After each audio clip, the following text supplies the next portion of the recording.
बिस्मिल्लाहिर्रहमानिर्रहीम। अस्सलाम वालेकुम। माँ ईशा को समझा रही थी कि देख बेटा, तू ज़रान से तलाक ना ले। मैंने तेरी सास से भी बात की थी, वो भी यही कह रही थी, और तेरा ससुर भी ज़रान से तलाक लेने से मना कर रहा है, इसलिए बेवकूफी मत कर। अब तो तू उसके एक बच्चे की माँ भी है। ईशा कांपकर बोली, मामा उसने वादा खिलाफी की है भाई के साथ। अशाब ने सिर्फ हलाला के लिए मेरा निकाह उससे पढ़वाया था, फिर दूसरे दिन ही अशाब की दुबई की फ्लाइट थी। मामा प्लीज इस टॉपिक को बाहर करें। ज़रान की मामूजात से शादी होने वाली है, कितनी धूमधाम से मंगनी हुई थी इन दोनों की। मैं उसकी शादी से पहले ही तलाक लेना चाहती हूँ, ताकि वरदा मेरे बारे में गलत ख्याल ना करे कि मैं उसके शौहर के हिस्सेदार हूँ। खामोशी से जैसे अशाब ने मुझे गुस्से में तलाक देकर बहुत पछता रहे थे और माफिया मांग रहे थे। फिर ज़रान को मिन्नत करके मना लिया। खामोशी से इद्दत गुजरते ही मुझे निकाह करवा कर मरी 3 दिन के लिए भेज दिया और सबको कहा कि मैं मैके गई। इस तरह मैं खामोशी से तलाक लेकर उन दोनों की जिंदगी से निकल जाना चाहती हूँ। जमशेद साहब के 3 बच्चे थे, बड़ा बेटा अशाब, उससे छोटा बेटा ज़रान और सबसे छोटी मुन्ना थी। घर में खुशहाली थी, एक प्लाजे के मालिक थे, एक जनरल स्टोर चलाते थे, बाकी रेंट पर दिए हुए थे। जमशेद साहब के 3 बच्चे थे, 2 बड़े बेटे अशाब और ज़रान, उनसे छोटी एक बहन मुन्ना। जमशेद साहब का छोटा भाई तनवीर, जिसने अपनी इकलौती बेटी ईशा की शादी जमशेद साहब के बड़े बेटे अशाब से की थी।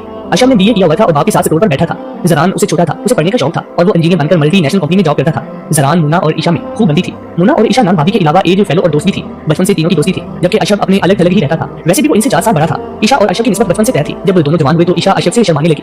ज़रान अक्सर ईशा को शादी से पहले छेड़ता, यार मेरे साथ शादी कर लो, बहुत सुखी रहोगी, छोड़ो इसे, देखो मैं कितना हैंडसम जवान हूं। सब घर वाले उसकी बातों पर हंसते जब वो इसे मुस्कुराते हुए ठीका दिखाती। अशरफ भी सुनकर मुस्कुराकर चल पड़ता। मुन्ना भी उसे छेड़ती। मुन्ना ने ईशा से अज़ारी मजाक कहा, वैसे ईशा तुम इतनी पढ़ी लिखी इंजीनियर हो, ज़रान भाई इंजीनियर है, फिर तुमने अशरफ के लिए कैसे हाँ कर दी? ईशा मुस्कुराकर चल पड़ी। अशरफ और ज़रान दोनों अपनी जगह खूबसूरत और जाजिब नजर आते थे। ईशा बचपन से अशरफ का नाम अपने साथ मंसूब सुनती आई थी। उसने सिर्फ उसी के ख्वाब देखे थे, सब उसे उसके नाम से छेड़ते थे और वो मुस्कुरा देती थी। ज़रान से उसकी बचपन की दोस्ती थी। ज़रान को भी मां ने बचपन से ही अपनी मामूजात से निस्बत तय करनी चाहिए, तो उसने कहा अभी मैं किसी बंधन में नहीं बंधना चाहता, जब शादी का वक्त आएगा तो फिर जिससे मर्जी मेरी शादी कर देना, मुझे कोई एतराज नहीं होगा। अब वो जॉब लग चुका था, उसको बाप ने स्टोर पर ना बिठाया। अशरफ को इस बात का क्लेम था कि उसे स्टोर पर बैठना पड़ रहा है। अमेरिका उसका ड्रीम कंट्री था, मगर बाप ने इसको शर्त रखी कि पहले शादी कर ले फिर बाहर जा सकता है। शादी के बाद उसका रवैया ईशा से अच्छा ना था, क्योंकि जिन दिनों उसकी शादी हुई थी उसे दुबई जाने का चांस मिला था, फिर वो अमेरिका की कोशिश करता, मगर शादी की वजह से उसका चांस मिस हो गया। उसे शादी या ईशा से कोई दिलचस्पी नहीं थी। शादी के बाद घर वालों की रस्में शुरू हुई, अब बीवी को मुकाबले ले जाओ, अब वापस लाओ, फलां रिश्तेदार की दावत पर जाओ। वो इन चीजों से बहुत तंग पड़ता। ईशा से लड़ता झगड़ता, इसको अपने फ्यूचर की नाकामी का जिम्मेदार समझता। उसे गुस्सा आता कि माँ बाप ईशा की फेवर में उसे डांटते रहते हैं। बाप उसे ईशा को खर्चा देने का कहता, उसे जबरदस्ती शॉपिंग करवाने साथ भेजता। वहां जाकर भी वो इसे तंग करता और इसे जो भी सामान दुकान मिलती उसी से ही खरीदने का हुक्म देता। ईद करीब थी, ईशा को बाजार साथ लाया और जब शॉपिंग कर चुकी तो रश बहुत था। ईशा का प्यार से हलक खुश्क हो रहा था। उसने पानी या जूस की फरमाइश कर दी तो अशरफ उसे डांटते हुए बोला, घर चलो वहां पी लेना पानी, अब मैं मजीद 1 मिनट भी तुम्हारे ऊपर वक्त जाया नहीं कर सकता। वो मिन्नत करने लगी तो वो उसे धमकी देने लगा और एक थप्पड़ भी जड़ दिया। वो रोने लगी, उस पर चिल्लाते हुए बोला, एक तो मेरे अब्बा जी ने मेरे साथ ड्यूटी लगा दी है कि ईशा तुम्हारी जिम्मेदारी है, तुम ही इसे बाजार लेकर जाओ, जैसे मैं फालिक हूं, मेरा बीवी की खिदमत के अलावा और कोई काम नहीं, जरा सा एहतिजाज करो तो आ करने की धमकी देती है कि जदा से आ कर दूंगा। ज़रान का कमरा साथ था, उसे इनकी अक्सर आवाजें आती रहती थी जब अशरफ ईशा पर चला जाता। ज़रान ने चंद बार जाकर उसे समझाने की कोशिश की तो अशरफ ने आकर से जवाब दिया, यह मियां बीवी का जाती मसला है, तुम अगर इज्जत चाहती हो तो कभी दोबारा दखल मत देना, वरना मैं भूल जाऊंगा कि तुम मेरे भाई हो। ज़रान ने ईशा की तरफ देखा तो ईशा ने भी रखाई से जवाब दिया, ज़रान आइंदा तुम हमारे बीच आने की गलती ना करना। ईशा की नान मुन्ना ब्याही जा चुकी थी। ईशा की सास ससुर उसका बहुत ख्याल रखते, मगर बेटे को ना सुधा सके। ईशा की सास ससुर जब हज पर गए तो इसी दौरान अशरफ ने गुस्से में आकर ईशा को 3 बार तलाक बोल दी। वो रोने चिल्लाने लगी। ज़रान घबराकर आ गया और माजरत करते हुए बोला, सॉरी मैं रह ना सका, पुलिस खैरियत है ना? अशरफ ने घबराकर कहा कि यार गजब हो गया, न जाने मुझे क्या हुआ था कि मैंने ईशा को 3 बार तलाक बोल दी, अब मैं सच पछता रहा हूं, प्लीज बताओ मैं क्या करूं? वो ईशा के आगे हाथ जोड़ते हुए बोला, ईशा प्लीज मुझे माफ कर दो, मैं क्या करूं कि तुम मुझे वापस मिल जाओ। फिर ज़रान की मिन्नत करते हुए, प्लीज तुम इसे निकाह करके हमारी मुश्किल आसान कर सकती हो। ज़रान बोला, मैं ऐसा कैसे कर सकता हूं भला? ईशा रोते हुए बोली, मेरे पापा दिल के मरीज हैं, डॉक्टर ने इन्हें स्ट्रेस लेने से मना किया है, वरना उनकी जान को खतरा हो सकता है। वो सुनेगी तो ये कहकर वो धारी मार मारकर रोने लगी। अशरफ ने उसे तसल्ली देते हुए कहा कि चाचा जान को पता नहीं चलेगा। फिर ज़रान की मिन्नत करते हुए रोते हुए बोला, ज़रान तुम ही इस मुश्किल से हमें निकाल सकती हो, हम सब कुछ खुफिया रखेंगे, किसी को कुछ पता न चल सकेगा और घर की बात घर में ही रह जाएगी। ज़रान ने ईशा को देखकर कहा, ईशा क्या तुम भी इस बात से मुतफिक हो? ईशा रोते हुए बेबसी से बोली, औरत मजलूम कर भी क्या सकती है, मुझे अपने पापा की फिक्र है। उसकी आवाज इसकी में डूब गई। अशरफ ने मुन्ना को फोन करके बुला लिया जो घर के करीब आई हुई थी। मुन्ना ने सर पकड़ लिया, भाई को खूब सुनाई। वो रोते हुए माफी मांगने लगा कि अब ऐसा नहीं होगा।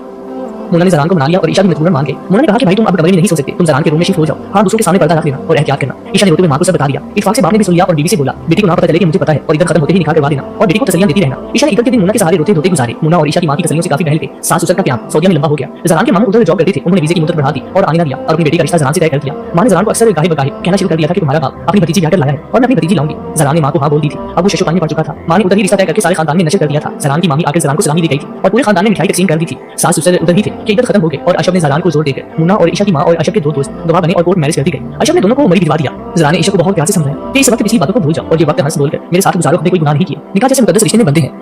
ईशा की तवज्जो और प्यार पाकर वक्ती तौर पर अपने सारे गम भूल गई और मरी में उसके साथ हाथ पकड़े घूमती रही। चेयर लिफ्ट में भी बैठी, शॉपिंग भी की। एक हफ्ता बीत गया क्योंकि ज़रान ने बताया कि अशरफ ने 1 वीक का होटल बुक करवाया था। ईशा के लिए हफ्ता बहुत यादगार और खूबसूरत लम्हा से भरपूर था। वो अपनी बचपन की यादों को भी याद करते हुए हंसते। ईशा वापस आई तो सास ससुर को सब मालूम हो चुका था और वो अशरफ को डांट डिपट कर चुके थे और वो उनसे माफी मांग चुका था। ईशा सास को अपने कमरे में सुलाने लगी क्योंकि सास ने आते साथ ज़रान की शादी की रट लगा दी थी। अशरफ ने उसे बताया था कि मरी से वापस आकर ज़रान तुम्हें तलाक देगा, इसलिए तुम अब मां को साथ कमरे में सुला लेना। ईशा ने इधर में घर से कदम बाहर निकाला था और ना ही ज़रान और अशरफ के सामने जाती थी। खाना बनाकर किचन में रख देती थी, चाहे वो खुद बना लेते थे। ईशा ने मुन्ना से पूछा, क्या ज़रान ने उसे तलाक दे दी क्या? मुन्ना ने कहा, अशरफ ने कहा था कि वो इसे तलाक लेकर अपने पास रख लेगा, तुम फिक्र ना करो, उसने दे दी होगी और ज़रान की शादी करनी है, फिर तुम्हारी इधर के बाद तुम्हारा निकाह अशरफ से हो जाएगा, सब मामला ठीक हो जाएंगे। 2 माह गुजर गए, ईशा घर से बाहर न जाती कि वो इधर गुजार रही है। घर में ज़रान की शादी की तैयारियां जोरों पर थी। ईशा की तबीयत खराब थी, उल्टियां करने लगी तो मुन्ना जबरदस्ती उसे डॉक्टर के पास ले गए तो डॉक्टर ने बताया कि वो उम्मीद से है। वो बहुत खुश हुई कि पहले भी अशरफ ने उसकी प्रेगनेंसी खत्म करवा दी थी कि उसे अभी फिलहाल बच्चा नहीं चाहिए। मुन्ना और सास ने उल्टा उसे ही सुनाई थी कि तुमने ऐसा क्यों किया। अब वो फिर से मां बनने जा रही थी मगर आपकी बात वो बच्चा खोना नहीं चाहती थी, मगर ये बच्चा तो ज़रान का था। ईशा ने नाम से पूछा कि क्या ज़रान ने उसे तलाक दे दी थी? मुन्ना ने कहा नहीं। ईशा ने चिल्लाकर कहा मगर क्यों? मुन्ना ने कहा कि बात दरअसल ये है कि ज़रान पहले तो तुम्हें तलाक देना चाहता था, अब तो तुम उसके बच्चे की मां बनने वाली हो। ईशा ने हैरत से कहा मगर अब तो उसकी मामू की बेटी से शादी होने वाली है, फिर वो कब तक छुपाएगा माना कि अभी तलाक मौसम नहीं होगी, मगर जब अभी वक्त वो मुझे तलाक देगा ताकि मैं उसकी मंगेतर के आगे सर खड़ू हो सकूं कि मैं इन दोनों के दरमियान नहीं हूं, जब बच्चा हो जाएगा तो तलाक हो जाएगी। मुन्ना ने कहा ज़रान कहता है कि इस्लाम में 4 शादियों तक की इजाजत है, तो मैं दोनों को बराबर के हकूक दूंगा और मैं अपनी मंगेतर को सब सच बता दूंगा। वैसे भी अब तुम्हारे और हमारे वालिदैन को सच्चाई का पता चल गया और दोनों इस बात पर मुतफिक हैं, मगर मैं मुतफिक नहीं हूं। ईशा ने कहा कि कोई औरत दूसरी बीवी शौकत बर्दाश्त नहीं करती। मैं ज़रान की जिंदगी को जहन्नम नहीं बनाना चाहती। बेशक मैं उसे अच्छा समझती थी, मगर अब मुझे उस पर शदीद गुस्सा था कि उसने मरी से आते ही तुम्हें तलाक क्यों नहीं दी। उसने मेरे एतमाद को ठेस पहुंचाई है, उसने भाई को भी धोखा दिया है। मैं उसे वादा खिलाफ और मतलब नहीं समझती थी। मैं अपने मैके जा रही हूं, मुझे उसकी शादी की बड़ी खुशी और ख्वाहिश थी जब मैं उसके भाई के निकाह में थी, मगर अब मैं उसकी बीवी का सामना नहीं कर सकती, ना ही उसकी शादी में शिरकत कर सकती हूं। जब मेरा बच्चा हो जाएगा तो मैं खुद उससे खुला ले लूंगी। मुन्ना उसे रोकी रही मगर वो ना रुकी। सास उसा ने भी बहुत रोका मगर वो ना रुकी। ज़रान ने रोकना चाहा तो नफरत से उसे देखा और चल पड़ी। ईशा के जाने के अगले दिन ही अशरफ की फौतगी की इत्तला मिल गई। वो और उसके वालिदैन भागे आ गए और वो अशरफ की डेड बॉडी देखकर बिलख बिलख कर रोए। उनके बाद सब रिश्तेदारों को हकीकत का इल्म हो गया। ज़रान के मामू मामी आए, उनकी बेटी ना आई। 40वां होने के बाद फिर ईशा ने वालिदैन के घर जाने की जिद पकड़ ली। जब सबने रोकने की कोशिश की तो वो बोली मैं अशरफ की वफात की वजह से अब मुझे किसी की हमदर्दी की जरूरत नहीं है, मैं अभी अपने फैसले पर कायम हूं और वापस जा रही हूं। ईशा की फिक्र मुन्ना करती आती, मगर जब वो आती तो उसने मुन्ना को साफ कह दिया कि वो किसी के बारे में मुझसे जिक्र नहीं करेगी। तुम नानी के नाते से नहीं एक दोस्त के नाते मिलने आ सकती हो। मुन्ना ने उसकी नाराजगी के सबब उसे अब अपने घर के वालों का जिक्र करना छोड़ दिया। ईशा ने मुन्ना के साथ अच्छे हॉस्पिटल में इलाज करवाना शुरू किया। उसकी तबीयत खराब हो जाती, उसे वाकई मुन्ना की जरूरत थी। उसके वालिदैन बीमारी के सबब उसके साथ न जा सकते थे। मुन्ना उसके साथ वक्त गुजारती, इसको जबरदस्ती खाना फ्रूट देती, फ्रेश जूस पिलाती। ईशा ने एक दिन देखा दूर ज़रान नजर आया। उसने काफी गुस्से से देखा और उसे वादा लिया कि कभी ऐसा किया तो मैं तुमसे नाता तोड़ लूंगी। मुन्ना ने ईशा को बताया कि वो अपनी सास उसके साथ उम्र पर जा रही है, इधर से दुबई जाना है, ससुराल के रिश्तेदार रहते हैं, उनके वहां शादी में शिरकत करनी है। मुझे बहुत फिक्र लगी है, जाना भी जरूरी है, रुक भी नहीं सकती। पुलिस जरूरत पड़ी तो ज़रान को फोन कर लेना। ईशा ने उसे बजाय तसल्ली देते हुए कहा कि तुम बेफिक्र रहो, मगर इसके जाने के बाद उसे एहसास हुआ कि वो अकेली रह गई। आखिरी माह चल रहा था, उसकी हालत में उसे डॉक्टर को चेकअप कराने जाना मुश्किल लगता था। ज़रान बच्चे का सुनकर बहुत खुश हुआ था जब मुन्ना ने उसे बताया। ईशा अशरफ की 40 के बाद वापस चली गई थी। ईशा बैठी सोच रही थी कि ज़रान अपनी जिंदगी में खुश होगा और वर्दा उसे बहुत प्यार करती थी, उसे मंगनी करके बहुत खुश थी। ईशा ने अपना चेकअप करवाने जाना मुन्ना करके ओवर के जरिए हॉस्पिटल पहुंची। अभी वो मोड़ ही रही थी कि उसे वर्दा इसी लड़के के साथ मुस्कुराती बातें करती, हाथ पकड़े गुजर के। ईशा उठ नहीं होकर उसको फॉलो करने लगी। उसकी हैरत की इंतहा रही जब उसने गायनी रूम में उसे उस लड़के के साथ चेकअप के लिए अंदर जाते देखा। जब वो बाहर निकली तो ईशा ने नर्स से पूछा ये क्या लगती है आपस में। उसने इखलाते हुए पूछा। नर्स ने सवाली नजरों से उसे देखा, वो ईशा को जानती थी। हंसकर बोली जाहिर है मियां बीवी है। ईशा ने कहा बहन भाई भी हो सकती है। नर्स बड़े वसूख से बोली नहीं जी, मियां बीवी अक्सर दिखाती रहती है। ईशा शशो पानी में मुतला नर्स को अच्छा कहते कोई डॉक्टर के रूम की तरफ चल पड़ी। फिर कोई सोचते हुए डॉक्टर से माजरत करते हुए पूछने लगी अगर आप माइंड न करें तो मुझे बता सकती हैं कि जो अभी चेकअप करवाकर कपल किया है उनकी शादी क्या ड्यू है। दरअसल मेरी एक बेस्ट फ्रेंड थी, कॉलेज के जमाने में थी, मुझे लगा वो है, क्या मुझे उसका और उसके शौहर का नाम बता सकती है ताकि मैं कंफर्म करूं कि वही है, ताकि मैं उसे जाकर मिल सकूं। डॉक्टर मुस्कुराकर बोली जिनका नाम वर्दा है और उनके शौहर का नाम। इतने डॉक्टर का फोन करते तो वो फोन पर बिजी हो गए। फिर नर्स उसे कुछ पूछने लगी। ईशा को डॉक्टर ने चेकअप करके जान रस्मी बातों के बाद दवाइयां लिखकर पकड़ाते हुए कहा दिन करीब है, अब अपना बहुत ख्याल रखिएगा। ईशा को बाहर जाने की जल्दी थी, वो तेजी से ओके कहकर निकल गई। ईशा ने देखा दोनों हॉस्पिटल से बाहर निकल रही थी और बाइक पर बैठकर चले गए। ईशा परेशान हाल खड़ी थी, नेट पैकेज खत्म हो गया था, बैलेंस भी नहीं था, वो चलते चलते रोड पर आ गई। कोई सवारी मिल नहीं रही थी। इतवार से वहां से ज़रान गुजरा, उसे हैरत से देखा, फिर गाड़ी रिवर्स करके उसके करीब रोकते हुए बोला बैठो। ईशा का गर्मी से बुरा हाल हो रहा था, तबीयत भी खराब थी, कोई सवारी भी नहीं मिल रही थी। फिर वर्दा को उस लड़के के साथ देखकर भी हैरान थी। ज़रान उतरकर फ्रंट डोर खोलते हुए बोला चलो जल्दी करो, गर्मी बहुत है, मेरे बच्चे को भी गर्मी में मार रही हो। ईशा ने उसे घूरकर देखा तो वो मुस्कुराकर उसे देख रहा था। ना चाहते हुए ईशा को बैठना पड़ा। जरा दूर जाकर उसने जूस से फ्रेश जूस लिए, एक तो उसे दिया और एक खुद पीने लगा। ईशा का प्यास से बुरा हाल था। ज़रान ने जूस पीते हुए जोर देते हुए कहा अब पी भी लो, एक तो तुम लड़कियों के नखरे खत्म ही नहीं होते। ईशा ने जूस पीते हुए ज़रान से पूछा तुम्हारी बीवी वर्दा कैसी है। ज़रान ने कहा वो मेरी बीवी नहीं है। ईशा ने हैरत से पूछा तो कौन है तुम्हारी। वो मुस्कुराकर बोला तुम और कौन इकलौती बीवी। ईशा को ऐसे लगा जैसे उसे किसी कैसे रिहाई मिल गई हो। ईशा ने सवाली नजरों से उसे देखा। ज़रान ने कहा मैंने एक फैमिली रेस्टोरेंट में फैमिली केबिन बुक करवाया हुआ है, चलो तुम्हें वहां चलकर सब बताता हूं। ईशा हिचकिचाते हुए बोली मेरी मम्मी पापा। ज़रान ने कहा जबकि जानते मैं मुसलसल रात में उन्होंने बताया था कि तुम आज ओवर टैक्सी करके हॉस्पिटल गई हो, तो मैं कब से बाहर तुम्हारा वेट कर रहा था। शुक्र है तुम किसी ऑटो में नहीं बैठ गई। न जाने क्यों ईशा को उसके साथ जाते हुए ना तो बुरा लग रहा था बल्कि तहफ्फुज़ का एहसास मिल रहा था। उसे तो ये भी बुरा नहीं लग रहा था कि उसके वालिदैन ने उसे छुपाए रखा, मगर वर्दा से शादी करने की वजह जाने के लिए बेचैन थी। जब वो टेबल पर उसके सामने बैठी हुई थी तो उसे ये सब अच्छा लग रहा था। ज़रान ने खाने का ऑर्डर दिया। ईशा के तजस्सुस को देखकर मुस्कुराकर बोला अरे बताता हूं जरा सब्र तो करो, पहले हम खाना खाएंगे फिर बातें नहीं की। वेटर खाना लेकर आया, ज़रान से जबरदस्ती खाना खिलाता रहा। ईशा को भी इस माहौल में जहां कम लाइट्स थी हल्का हल्का म्यूजिक बज रहा था, अच्छा लग रहा था। काफी दिनों बाद जब से मुन्ना गई थी उसने पेट भरकर खाना खाया था, वरना मुन्ना उसे आकर खिलाती थी। खाना खाने के बाद जब ज़रान ने कहा कि जब तुमसे निकाह हुआ तो वैसे मैं भाई के बारे में ऐसे बोलकर उसकी कुछ निंदा नहीं करना चाहता था, मगर मजबूरी है कि इसके बगैर तुम्हारा दिल मेरी तरफ से साफ ना होगा। इतने में ज़रान की मोबाइल पर बेल बजी और वो फोन सुनने लगा। फिर उसे माजर करते हुए बोला सॉरी जान मुझे जाना पड़ेगा, मैं घर आकर कल सारी बात करूंगा। ओके चलो मैं तुम्हें घर छोड़ दूं। सारी रात से वो फोन पर लगा रहा। घर उतारकर गाड़ी मोड़ रहा था कि ईशा की मां ने दरवाजा खोला। दूर से ज़रान ने सलाम किया और ऊंची आवाज में बोला कि कल आइएगा। जवाब में चची ने भी भरपूर मुस्कुराहट से हाथ के इशारे से अच्छा कहने के लिए गर्दन हिला दी। अगले दिन ईशा की मां ने फोन करके पूछा बेटा कब तक खाना है, खाना तैयार करना है। तो उसने कहा कि चची जान मैं चंद दिन के लिए शहर से बाहर जा रहा हूं, फिर बताऊंगा। ईशा की मां ने शौहर को जब बताया तो शब भी सुन रही थी। सुनकर उदास हो गई। शाम तक उदास पीती रही तो अचानक ज़रान के वालिदैन आ गए। ईशा को देखकर खिल गए, पास जाकर प्यार से बोली। उन्होंने प्यार से उसे समझाते हुए कहा कि हम तुम्हें लेने आए हैं। ईशा की मां पानी लाई और बोली चल बेटी तैयार हो जा, तुम्हारे अबू बीमार है और वो तुम्हें हॉस्पिटल डिलीवरी के लिए नहीं लेकर जा सकेंगे, ताया तुम्हारे ले जा सकते हैं। ताया बोले देखो बेटा हम जानते हैं कि तुम हम सबके और ज़रान के भले के लिए इधर रह रही थी ताकि तुम वर्दा और ज़रान के दरमियान ना हो। जबकि ज़रान मना कर रहा था कि वर्दा को और अच्छा रिश्ता मिल जाएगा, मैं ईशा के साथ खुश हूं, मगर तुम्हारी ताई नहीं मान रही थी, उसे भांजी लाने का शौक था। ताई ने सुनकर पहलू बदला और बोली मेरी ना समझी थी। ताई ने फिर बात शुरू करते हुए गोया हुए कि ज़रान ने कहा कि वो वर्दा को अपने निकाह का बताएगा, मगर तुम्हारी ताई ने ना बताने दिया।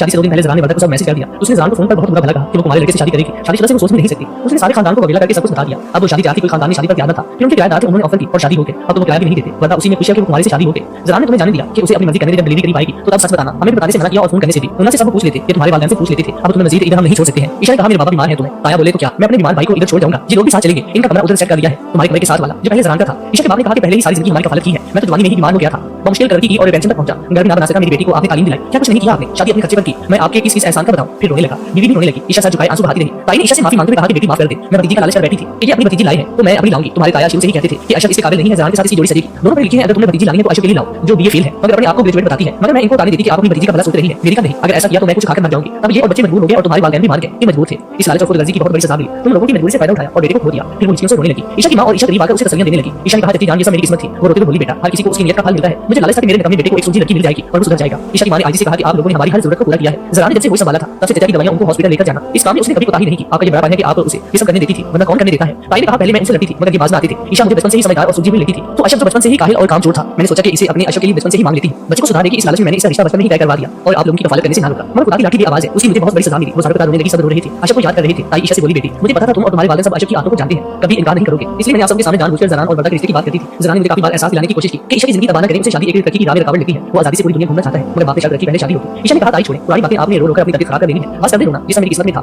ईशा के बाप ने साथ जाने से माजरत की तो ताई ने चिल्लाकर कहा कि आपका भाई की हर चीज पर हक हासिल है। आप मुझे बहन समझते हैं तो जाने से इनकार नहीं करेंगे वरना मैं समझूंगी कि आपने मुझे माफ नहीं किया। ज़रान के वालिद ने कहा थोड़ा बहुत जरूरी सामान उठा ले कल ज़रान वापस आ जाएगा तो वो सब ले जाएंगे। ईशा का बाप बोला भाईजान ये पुराना सस्ता हाल सामान आप इधर इधर रखेंगे। ज़रान के बाप ने जवाब दिया कमरा आपका जरूरत के सामान से भरा हुआ है। मैंने सोचा आप माइंड न कर जाएं इसलिए ईशा ने कहा हम चंद बर्तन और कपड़े वगैरह ले जाएंगे बाकी इधर मोहल्ले में किसी को दे देंगे। ईशा जब ससुराल पहुंची तो अपने कमरे में आकर उसे अशरफ के साथ बीती यादें आकर रुलाने लगी। रात को बेड पर लेटी तो बीता वक्त याद आने लगा। अशरफ से बचपन से मंसूर थी मगर उसकी नेचर से खाइफ भी थी मगर ताया कि ऐसा ना करे दबी हुई थी इनकार नहीं कर सकती थी। उसने वालिदैन की भले के लिए कुर्बानी दी। अशरफ ने सुहाग रात को इसे बता दिया था कि उसका ख्वाब है बाहर मुल्क घूमना फिरना मगर बाद में शादी की शर्त रख दी। मगर याद रखना शादी मेरे पाँव में बेड़ियां नहीं डाल सकती। मुझे अपने ख्वाब पूरे करने के लिए किसी हद तक भी जाना पड़ा तो मैं जाऊंगा। निकाह के वक्त अशरफ के बाप ने सिवाय बीवी और अशरफ के बाकी सबको बताकर अपना घर ईशा के नाम कर दिया था। तीनों बच्चों में जायदाद तकसीम की और ये घर अशरफ के हिस्से में आया तो इसकी बजाय ईशा के नाम कर दिया। इस बात का इल्म ईशा को ना था। उसके वालिदैन को बताया तो उन्होंने मना करने की कोशिश की मगर अशरफ का बाप ने माना। ईशा के वालिद ने बीवी को वार्निंग दी कि इस बात का इल्म ईशा को ना हो वरना शायद वो शौहर को अहमियत ना दे। मुन्ना और ज़रान बहुत खुश हुए। मुन्ना ने कहा कि मेरी जायदाद का मेरे ससुराल को इल्म ना हो उसे मैं बच्चों के फ्यूचर के लिए संभाल कर रखना चाहती हूं। उसकी जायदाद ज़रान ने खरीदकर उसके नाम से रकम फिक्स करवा दी। शादी की पहली रात ही अशरफ के बाप ने तमाम तफसील अशरफ को बता दी और कहा कि बीवी से बनाकर रखना। अशरफ सख्त दिल में बेतुका खाने लगा। इस बात का भी उसे गम था कि उसे क्यों महरूम किया गया। उसने इस नजरिए से ईशा को नहीं बताया कि वो सर पर चढ़ जाएगी। 2 साल उसने ईशा से लड़ते झगड़ते गुजारे। वो आखिरकार एक दोस्त के तवज्जो से दुबई जाने की सबील निकालने लगा। एक दोस्त का उधर स्टोर था उसने उसे वहां रिहाइश और जॉब ऑफर की। अशरफ इस मौके को वहां से जाने नहीं देना चाहता था। बाप को जिक्र जब भी करता वो कहता बीवी को साथ लेकर जाओ। ज़रान ने उसे अपने हिस्से में से काफी रकम दी ताकि वो बाहर किसी मुश्किल में ना पड़े क्योंकि अशरफ ईशा से ज़ेवरात मांग रहा था और वो रो रोकर यकीन दिला रही थी कि वो नौकर नहीं है और चाबी ताईजान के पास है। अगर मेरे पास होती तो मैं मिनट ना लगाती। उसने ईशा को मारा और उसे घर से बाहर चला गया और तलाक के कागजात बनवाकर उसके मुंह पर मारकर बोला लो ज़ेवरात ना देने का इनाम। जिसके बाद उसने ज़रान से रोने धोने का ड्रामा किया कि उसे निकाल दिया। अब पछता रहा है वालिदैन आकर क्या सोचेंगे। इनको दुखी नहीं करना चाहती तो हलाला कर लो। ज़रान से जब निकाह हुआ तो शाम को उसकी फ्लाइट थी। उसने जाते हुए उसे मैसेज दिया कि ज़रान मेरे प्यारे भाई तुम बहुत अच्छे इंसान हो तुम ईशा को हमेशा के लिए अपना लेना। मेरा अब उससे दोबारा शादी का कोई प्लान नहीं। वालिदैन को भी एतराज़ ना होगा मैं आज़ादी से अपने ख्वाब पूरे करूंगा। बाहर जाना मेरा ख्वाब था तुम्हें उसका अजर अज़ीम मिलेगा कि तुमने मेरी माली इमदाद की शुक्रिया। ज़रान ने ईशा को अभी जवाब नहीं बताई कि उसे दुख मिलेगा। अशरफ दुबई गया तो जब तक उसके पास रकम थी दोस्त अच्छा रहा। अशरफ ने खूब सैर सपाटे की पैसे उड़ाए मौज मस्ती में वक्त गुजारा। जब उसे हुआ कि ईशा ज़रान के बच्चे की मां बनने वाली है तो उसे बहुत पछतावा हुआ कि काश वो इसका बच्चा ज़ाया ना करवाता तो आज वो भी बाप कहलाता। पैसे खत्म हो चुके थे दोस्त ने घर से निकालना चाहा तो मिन्नत करने लगा क्योंकि बाप ने उसे कहा था कि वापस आने की जरूरत नहीं अब तुम इस घर में कदम नहीं रख सकते। वो जानता था बाप जो कहता है वो करता भी है। दोस्त ने उसे स्टोर रूम में जगह दी और अपने पास लाजिम रख लिया। पासपोर्ट वीजा भी उसके कब्जे में था। दोस्त उसे नौकर की तरह काम करवाता बुरी तरह जलील करता खाने को भी बचा कुचा देता। उसे ईशा पर किए गए जुल्म याद आते जिसकी उसे सजा मिल रही थी। उसने ज़रान को मैसेज किया कि वो ईशा से वालिदैन से माफी मांगना चाहता है। अब वो सुधारना चाहता है घर अपना मुल्क अपने प्यारे अपने वफादार बीवी सब नियमों को ठुकराने की सजा है। वो दूर उसे जन्नत लगा था। जब आधी रात को भी पानी मांगा तो ईशा नींद से बूझल उठती और उसे फ्रिज से ठंडा पानी लाकर देती। उसके सारे काम करती। वो कोई काम ना करता बस नुक्स निकालता रहता जैसे उसका दोस्त करता है। वो सोच भी नहीं सकता था कि ये वक्त उस पर भी आ सकता है। अब तो वो मजहबी हो गया था रो रोकर अपने गुनाहों की माफी मांगता रहता। अचानक दिल का अटैक हुआ और उसकी मौत हो गई। ज़रान ने दोस्त को सारा खर्चा भेजा उसने उसकी डेड बॉडी भेज दी। वालिदैन बाद में बहुत पछताए। गुनाह को लावारिस नहीं छोड़ना चाहिए उसे मौका दोबारा देना चाहिए वरना बाज़ वो संभलने की बजाय ज्यादा बिगड़ जाते हैं। अशरफ की मौत के बाद अब ज़रान ने मां को कहा कि वो बिजनेस करेगा और आपके इस बिजनेस को फैलाएगा। ज़रान ने फैक्ट्री लगा ली और उसे अपनी मेहनत और समझ बूझ से तरक्की की तरफ हासिल किया। ज़रान का ईशा इंतजार कर रही थी उसे कितना गलत समझती थी। मुन्ना ने भी फोन पर उसे अशरफ के बारे में सब बता दिया था जो मैसेज उसने ज़रान को किया था जो उसको ज़रान ने बताया था कि अशरफ ईशा से दोबारा शादी नहीं करना चाहता। ईशा ने ज़रान को मैसेज करके माफी मांग ली थी तो उसने फौरन फोन किया और अब वो देर तक रात में बातें करते थे। ज़रान वापस आया तो बहुत खुश था। रात में उसके साथ देर तक बातें करता रहा।